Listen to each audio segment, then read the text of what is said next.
Welcome to Evolved Radio, where we explore the evolution of business and technology. Joining me on the podcast today is Dan Sutton, who's a vocal leader in the BC cannabis industry. Dan started Tantalus Labs, a cannabis production company, in 2012. Dan has been a strong supporter of greenhouse-based production of cannabis, and today we talk about the social and financial impacts of that approach. We also discuss the fast-dissolving social and professional stigmas associated with cannabis.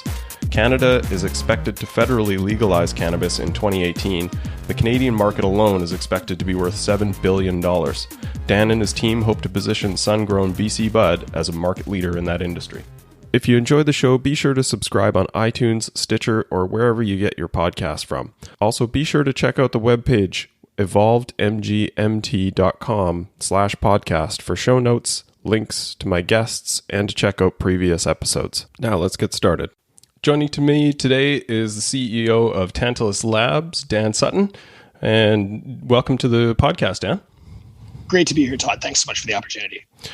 Great, and I'm really interested to have this conversation. As everyone is aware, the cannabis industry is growing fast, North America, worldwide, and is really opening up in Canada.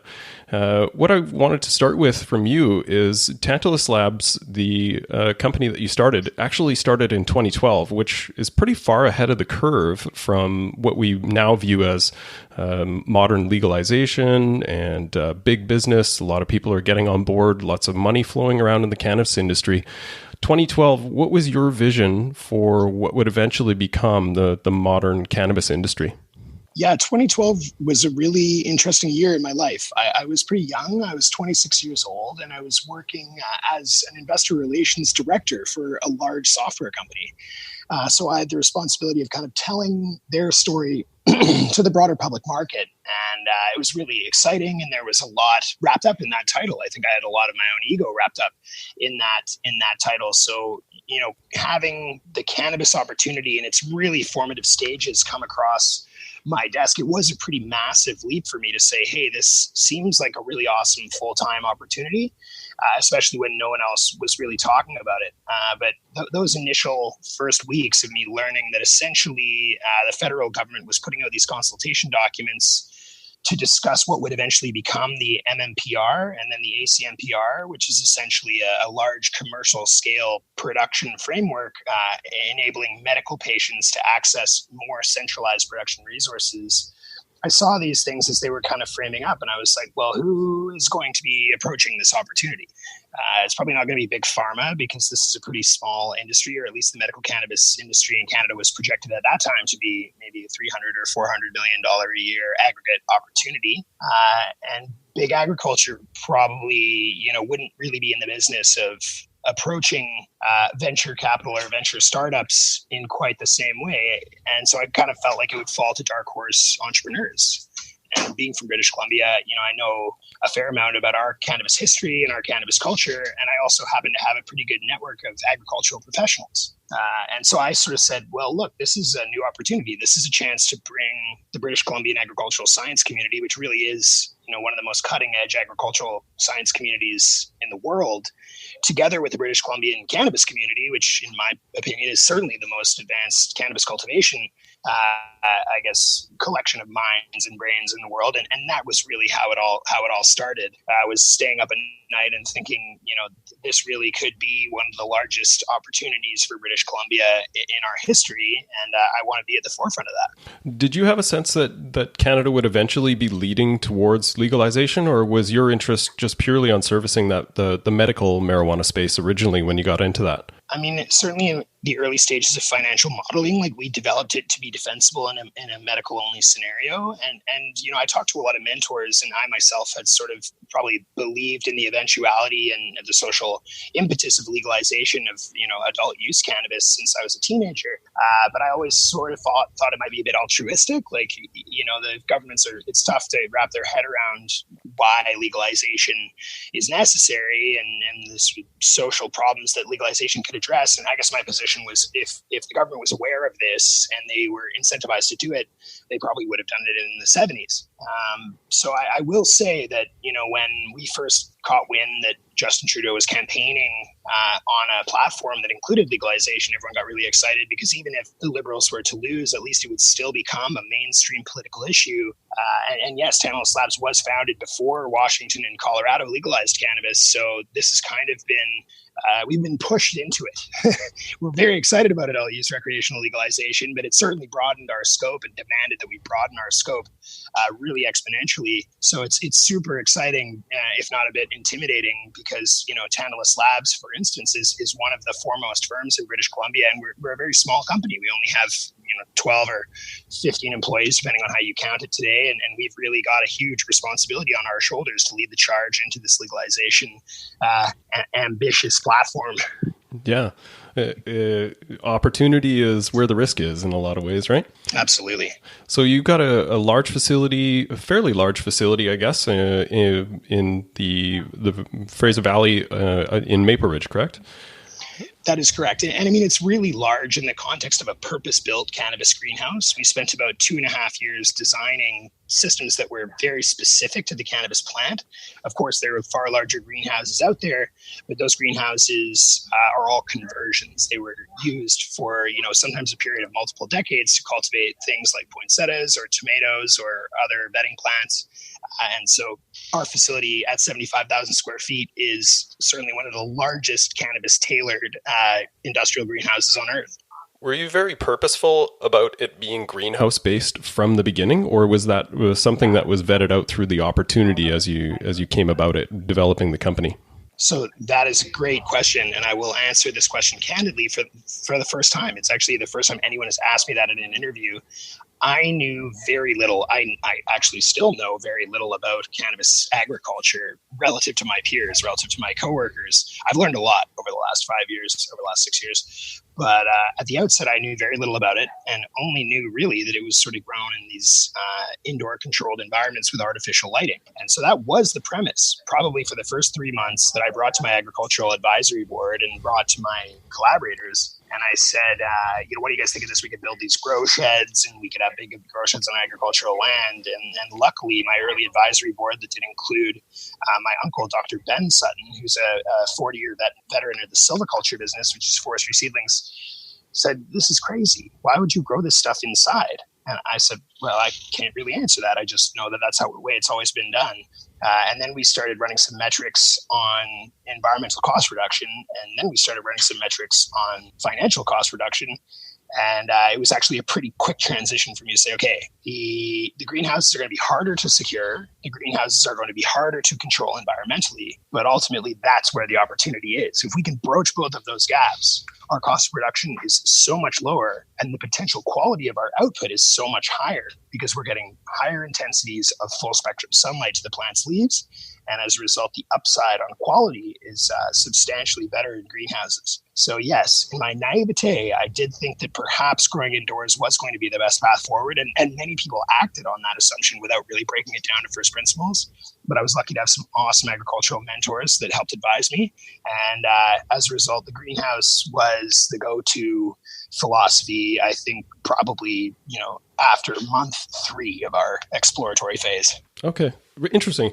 I watched the TEDx talk that you gave about the environmental and social impacts, and especially the energy use is something I hadn't even really considered, but it's absolutely massive. I think what I remember quoting from you in that is you suggested of the total power production in California, 3% goes towards the agricultural production of specifically marijuana. Was that what that number was? That's absolutely correct. And that's a number that comes from Dr. Evan Mills, who's an environmental researcher that did spend some time focused on the cannabis industry. It's thoroughly peer-reviewed and vetted, and that's a very scary statistic. I mean, when you think of California, that's a massive energy-consuming state. And it is true today even that 90% of the cannabis in North America is cultivated indoors, and there's no rational reason agriculturally, environmentally, or economically to do that except for stealth. And so that's really the opportunity the legalization presents, is, literally and figuratively, to get this stuff out of the shadows and into the light. So it's interesting because, as you said, a lot of it comes from stealth and security of the grower, that traditionally being the case. Can you walk me through how that runs kind of counter to what people are talking about, innovation in agricultural space in general, about creating containers and vertical growth and small footprints, and with usually hydroponic operations, and how the economies of scale kind of fit between those? Yeah, it's a really excellent question. And full disclosure, this is kind of broaching the edge of my knowledge and subject matter expertise, because I really do focus on greenhouse cannabis. And that's where, I think the greatest opportunity for agricultural innovation in the cannabis context is, simply because it's been so underexplored. But my understanding of vertical farming is it's really ideal for crops that are, first of all, not very high. They don't grow, more than a few inches tall. Crops that are optimized early in their life cycle. So things like, sprouts or cabbages, that they grow really, really fast in the first few weeks of their growth cycle. And then that growth, the returns to scale are diminishing over time. So that lends itself really well to a vertical production system that requires not a lot of light and quite a lot of water. Whereas the cannabis plant, when it's vegetating, it's growing faster than bamboo. It's probably, up to an inch a day in the apex sun-grown environment.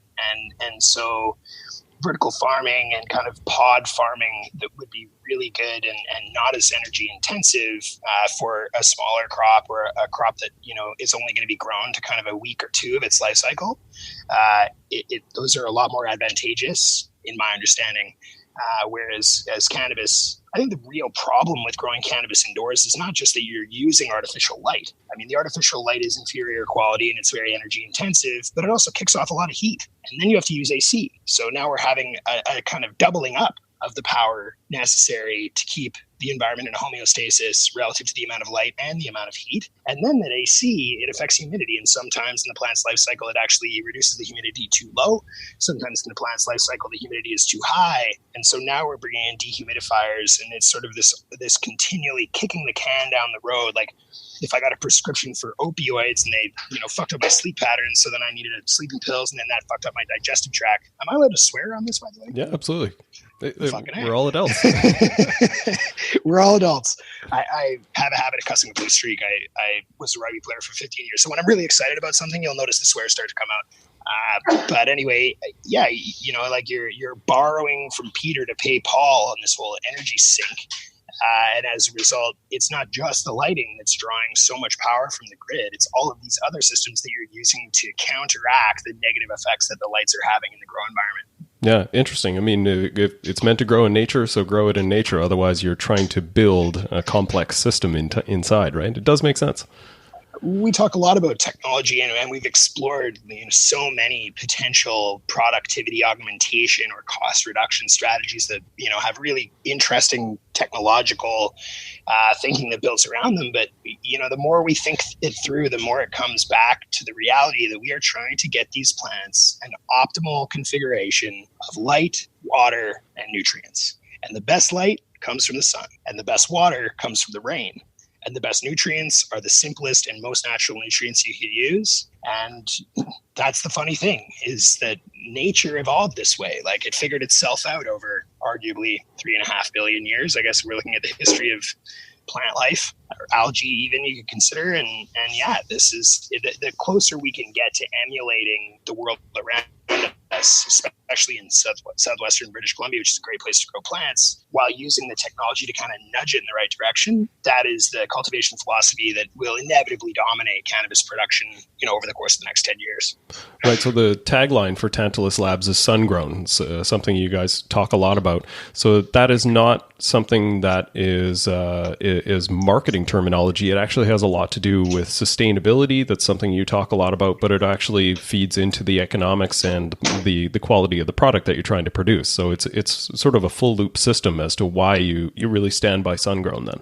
Absolutely. I mean, it really is this super compelling, and at the time that we, first came out with this greenhouse design, super contrarian philosophy that aligns both economic self-interest of the operator in wanting to create the best cost efficiency that they can to deliver a competitive price product to its end users with environmental sustainability. And in fact, we even go beyond that to this concept of regenerative production, where we are actually sequestering carbon. We are ensuring that any water that goes into our plants comes out of our facility cleaner than it went in. And it's important to us because we care about it. I think it's important to us, to our end users, because they care about it. But ultimately, if we can deliver a superior quality of product at a price that is competitive with indoor production, we're giving everybody a self-interested reason to believe in this sun-grown future, in this sun-grown philosophy. And so the economics and the sustainability angles were what we were talking about for years and years. And now we've had a few crops come through the facility, and we've realized that the quality ceiling on sun-grown production is higher than what we will get out of an indoor environment. There's just inherently a limit that you can get to with synthetic light that is not giving the plant the full spectrum of light. And so, it'll take us, I think, justifiably a few years of research and development to get to a place where we're really smashing through that upper limit of what you can get out of an indoor environment. But that's a hunt that we're all excited to be on. And when the first sun-grown, what you would call quadruple A or quads cannabis comes out, and really shatters those stigmas about somehow sun-grown cannabis being of inferior quality, which is, I shouldn't even pay it any mind. I shouldn't even be giving it voice time, but there are indoor growers that perpetuate that mythology, and it's absolutely untrue. I can't wait to shatter that mythology and ensure that users realize that sun-grown is synonymous with the best cannabis on earth. Excellent. Well, you mentioned stigmas. It's definitely something that I wanted to talk about. And I'm sure you would appreciate this more than most, that there's probably a lot of stigmas around the marijuana industry.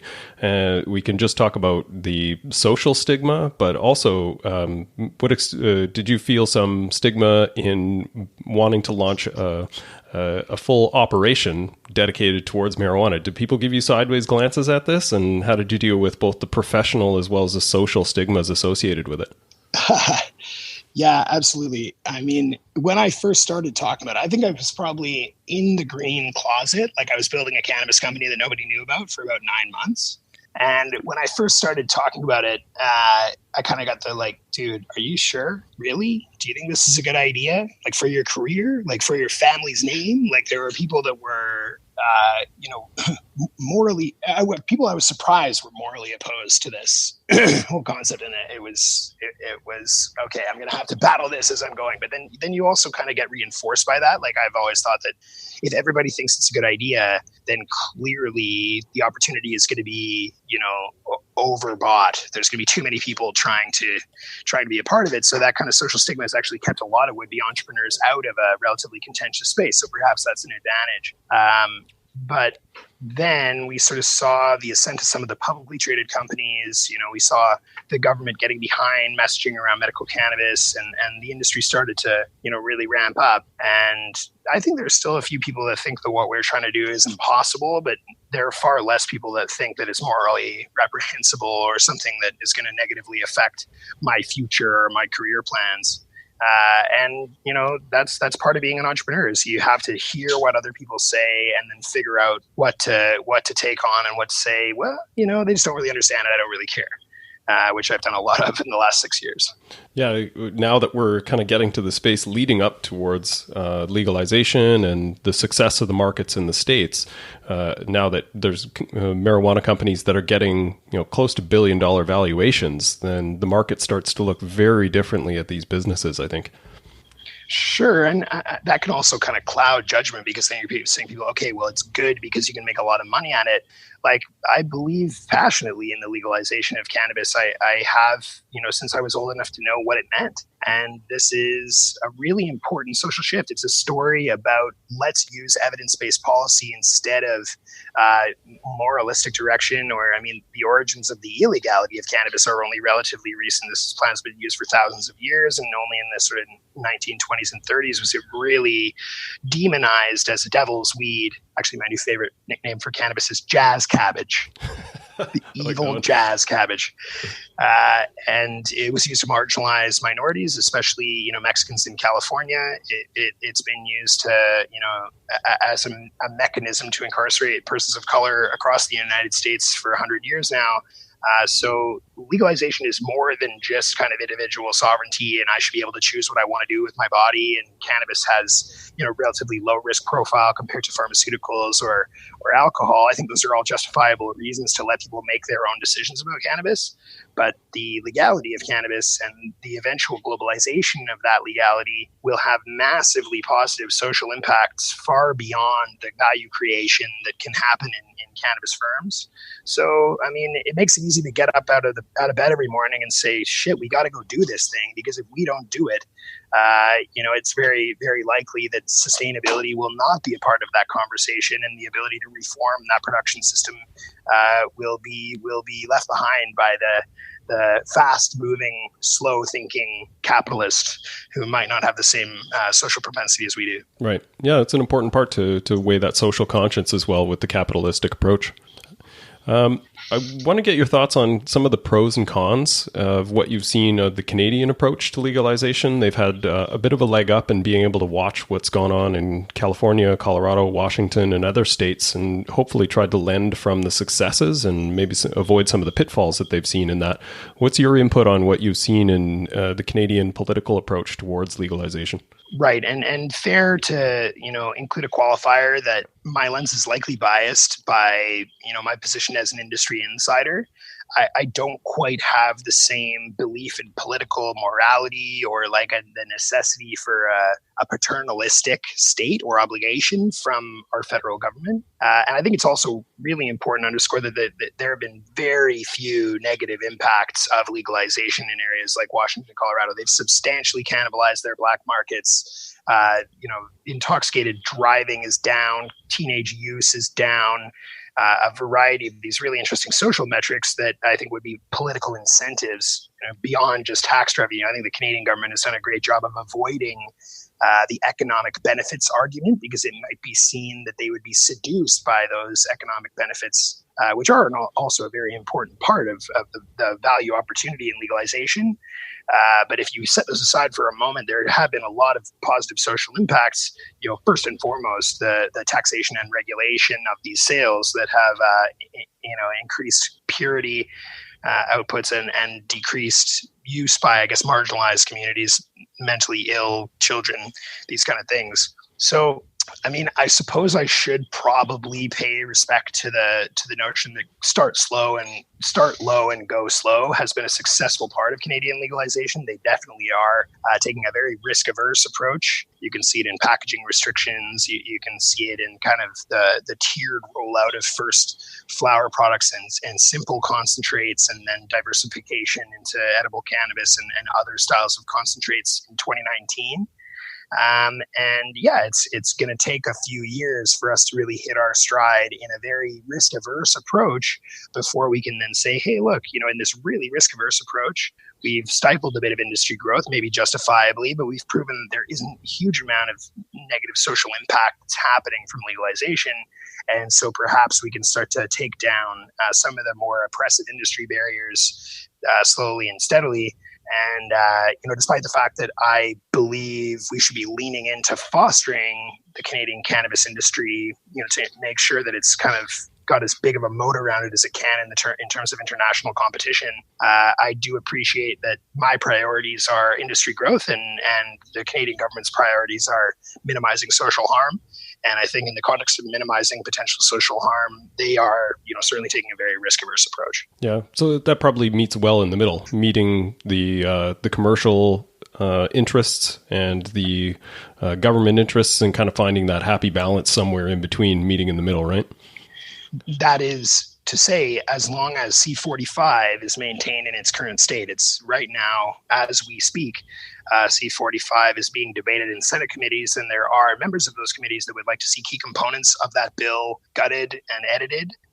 Specifically, two main areas of concern for me are A1, they want to remove home growing, which I think would be, substantially detrimental, especially to British Columbians. There are probably 40 or 50,000 British Columbian households which grow their own cannabis today, and those people don't always have the household income to be purchasing cannabis from licensed producers. I believe very strongly they should be able to maintain that right to grow it there at home, and they should be able to do it in a legal regulated system. And then also there are provisions in Bill C-45 that are really exciting to me that enable outdoor growing. And there's very weird and inaccurate perceptions of security risk that somehow you could not secure an outdoor grow to an ACMPR standard. I absolutely believe that you can, and I'm pretty well versed on the matter because I've built the security system for a greenhouse, which is in itself a pretty weird paradigm. This bill is at risk. If you shameless plug, if you are worried about those two aspects of Bill C-45, get out your pen and your paper, get out your Microsoft Word, write letters to senators. Now is the time that they're going to be listening. And by the time this podcast comes out, it's unlikely that we'll have, more than a few weeks to influence these appointed individuals who believe they have the justification to gut important aspects of Bill C-45. Mm-hmm. Yeah, it's interesting because public support is so different than it was even 5 years ago. I mean, it's probably 36% support of public opinion for legalization, 7 years ago. And nowadays it's 63-70% support. So the shift in public perception that has happened over the last few years is dramatic. I don't think we've seen such a change in public opinion so dramatically on an issue in a long, long time. No, I totally agree. And, at some level, perhaps the government can't necessarily push forward policy that entirely represents, explicitly what people want. They want to be able to, justify that they're moving slowly and that they're protecting voters, maybe even protecting voters from themselves. But I truly believe that, ultimately it is the government's responsibility to represent the will of the people. That's what they represent. That's what they're elected to do. And when it swings so overwhelmingly, it is so difficult to find an issue where 70% of Canadian voters or any demographic of voters align. I mean, it's most of the hottest button issues are sort of you might get 55 if you're absolutely knocking it out of the park. So yeah, this is an issue that all Canadians want to see pushed forward, and it is being pushed forward. But I think the nuance of how it's being pushed forward is where there's room for flexibility, and where some of that flexibility is being maligned by misinformation and social conservatism, where we really should be steering it towards evidence-based policy. Yeah. What about Tantalus's approach to the market? So as I understand, you guys are still pending medical license. Is that correct? We are a licensed producer, and our sales approval is in process as we speak. Okay. So you're licensed for production, but not for sale. That is correct. Okay. So where does that leave you as a business? You guys have been invested for a few years now. You've built the facility, built the system. You're doing production runs, and you're just sort of waiting for the doors to open? Or where does that situate you currently in your business operation?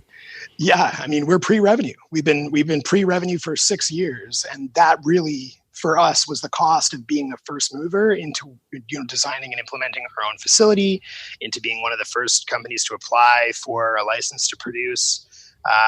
And there were a lot of protracted timelines around transitions in government. When the Conservatives initially launched the MMPR, I don't think they anticipated how many firms would want to be a part of it. And as a result, there was sort of a glut. There was a backlog, there were bottlenecks, and we suffered under that. It took us a lot of time and a lot more resources than we thought it would to get into sales. But here we are, and that's the entrepreneurial journey. It isn't ever smooth, and sometimes it's a lot less smooth than you think it is. But yeah, we're pre-revenue, and we've been building the business with the help of some awesome investors and supporters who believed in the vision from day one. They backed us. They brought their networks into helping us. And it's a privately held company, so they don't have any liquidity either. We decided to abstain from public market listing because I worked in public finance for about a decade before I got into Tantalus Labs, and it takes a lot of time. If you're going to be a public market CEO, you're going to be spending 60 or 70% of your time dealing with bankers, dealing with investors, And I mean, I love to talk to my investors now. Any opportunity, it's great to be able to chat with them on the phone, but I get maybe 2 emails a month from my investors, not like multiple calls per day and having to go manage that public market flow. So I think there will be a time for Tantalus Labs to, generate some liquidity or be able to provide return to its shareholders or bring on new shareholders. And that'll be an interesting, bridge to cross. But ultimately, I've always wanted to go to a liquidity event of that nature, whether it be an IPO or private equity investment or perhaps a merger with a larger firm with a strong track record. If you have backwards looking revenue growth, that's the ultimate brand traction mechanism. We believe we've got an awesome brand. We've got an awesome story. We have a deep commitment to product. We have a deep commitment to community. And that's all well and good pre-revenue. But until those revenue numbers actually back that up, we need Tantalus Labs to be a successful business in order for its social message to succeed. Right. For sungrown to win, it needs to be the only and dominant strategy for cultivation to happen ongoing. And so trying to create liquidity before that target has been passed or, that milestone has been passed, to me is a bit putting the cart before the horse. Right. And does the business have a preference for the mode of sale, whether it be medical or recreational, or how you're going to split your approaches to those markets? Yeah, absolutely. The way we see it, the ACMPR and our medical patients, they will always be our VIPs. These are people who, in their interest, they, likely have a consistent need for cannabis. There are many of them that have a consistent need for cannabis. There are many of them that will have a specific strain or mix of strains, I should say cultivar, that will, help them provide therapeutic benefit to themselves. And so we really want to make sure that those people are treated with a priority, that they deserve, to be confident in their ability to access products from Tantalus Labs that they will come to rely on. Now, we also have a self-interested motive there because I love dealing direct with the end user. The ACMPR allows us to use an e-commerce platform at tantaluslabs.com to sign up users. We sell directly to them. We use Canada Post or Purolator or whoever to deliver the products to their doors. And then we can actually incentivize them to give us feedback. Say, hey, what did you think about our skunk haze? What could we do better? What would you, did you have any problems in shipping? Did you like the packaging? Could we change the packaging? All of these opportunities are opportunities that ultimately are lost when you deal with an intermediary of any kind, whether it be an end supplier or a distribution intermediary.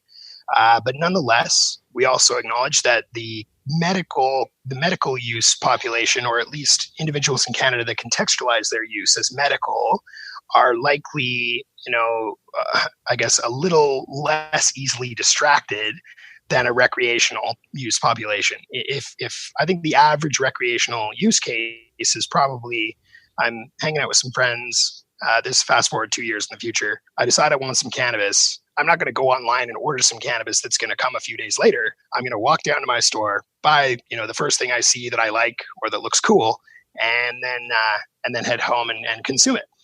And so we will need to broach that market as well. And that is the kind of exciting opportunity to enter a more like premium economy category. The stuff that we do in the ACMPR is always going to be our most specialized strains, our most interesting new product drops, our best customer care, and likely, there could be some price efficiency that we can pass on to end users in the ACMPR as well. So that's kind of the opportunity. If you're listening to this and you want to be a Tantalus Labs VIP, please sign up for the ACMPR. That's our best way to get you our ideal use case of customer service.